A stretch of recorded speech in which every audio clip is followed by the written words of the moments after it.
मेरा नाम अंजीत है। मैं एक मैकेनिकल इंजीनियर हूँ। मैं स्वभाव से बहुत ही रिजर्व हूँ। इस कारण कभी मेरी लड़कियों से ना ज्यादा दोस्ती रही, ना ही कोई मेरी गर्लफ्रेंड बनी। अब मेरी जॉब लग गई थी और घर वाले अब शादी की बात करने लगे। घर पर कई तस्वीरें और बायोडाटा आने लगे। उसमें से मुझे अंजलि देखते ही पसंद आ गई। बायोडाटा से पता चल रहा था कि वो अच्छी पढ़ी लिखी है।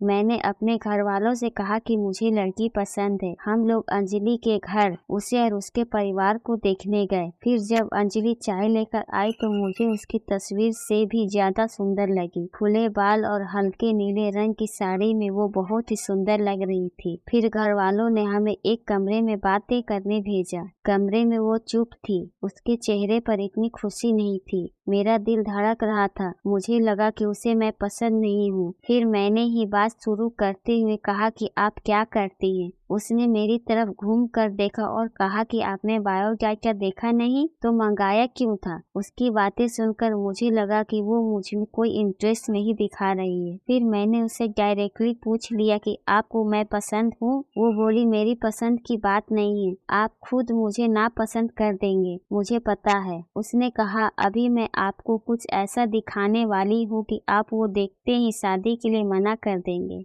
आपसे पहले दो को दिखाया, उन्होंने भी देखते ही मना कर दिया। यह कहकर उसने अपने खुले बाल जो पीछे थे उनको आगे किया। इतने में ही कमरे के बाहर से आवाज आ गई और माँ कमरे में आ गई। शायद उन्हें भी पता था कि वो हर लड़की के साथ ऐसे ही बात करती है और कुछ बताती है। उसकी माँ ने कहा चलिए बाहर, सब आपका इंतजार कर रहे हैं। अंजलि ने अपनी माँ की तरफ देखा। मैं बाहर आ गया और बाहर मेरी माँ और पिताजी ने भी मेरी शादी की जल्दी थी।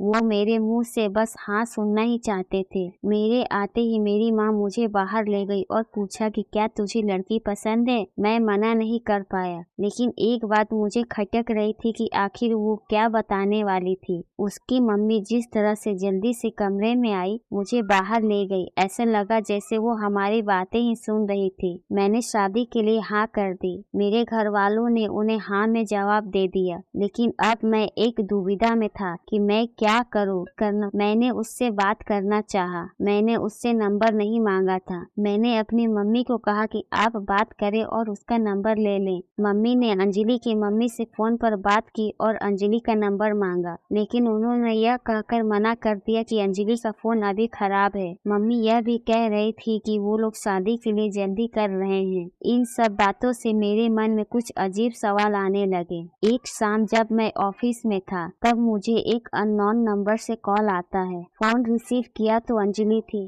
वो बोली कि मम्मी ने मेरा फोन ले लिया है। मैं कुछ बहाना करके अपने फ्रेंड के रूम में आई हूँ। उसी के नंबर से फोन कर रही हूँ। क्या तुम मुझे अभी मिल सकते हो? मुझे वैसे ही उससे मिलना था। अंजलि के बताए एड्रेस पर मैं जल्दी से पहुँचा। वो उसकी फ्रेंड का रूम था। मैंने जाते ही पूछा उस दिन की बातें अधूरी रह गई थी और तुम्हारी मम्मी तुम पर नजर क्यों रख रही है? अंजलि बोली मैं तुम्हें कुछ दिखाना चाहती हूँ, उसके बाद तुम्हारे सारे सवालों का जवाब मिल जाएगा। अंजलि आज भी बाल खोल कर आई थी। वो पीछे मुड़ी और अपने बालों को पीठ से आगे की ओर किया। तब मुझे पता चला कि वो क्या दिखाना चाहती थी। उसकी गर्दन पर एक टैटू था, सोयस नाम था। अंजलि बोली कि मैं एक लड़के से प्यार करती थी और हम दोनों शादी करना चाहते थे। मैंने उसी के नाम का टैटू करवाया था। यह बातें मैंने अपने घर वालों को भी बताई और वो तैयार भी हो गए, लेकिन सोयस ने मुझे चीट किया और मेरे अलावा भी किसी और को डेट कर रहा था और वो लड़की पैसे वाली थी, इसलिए उसने मुझे छोड़ दिया। तब से मुझे शादी और लड़कों से नफरत हो गई थी। उस लड़के को मैंने बहुत प्यार किया, लेकिन उसने मुझे धोखा दिया। तुमसे पहले भी मैं 2 लड़कों को टैटू दिखाया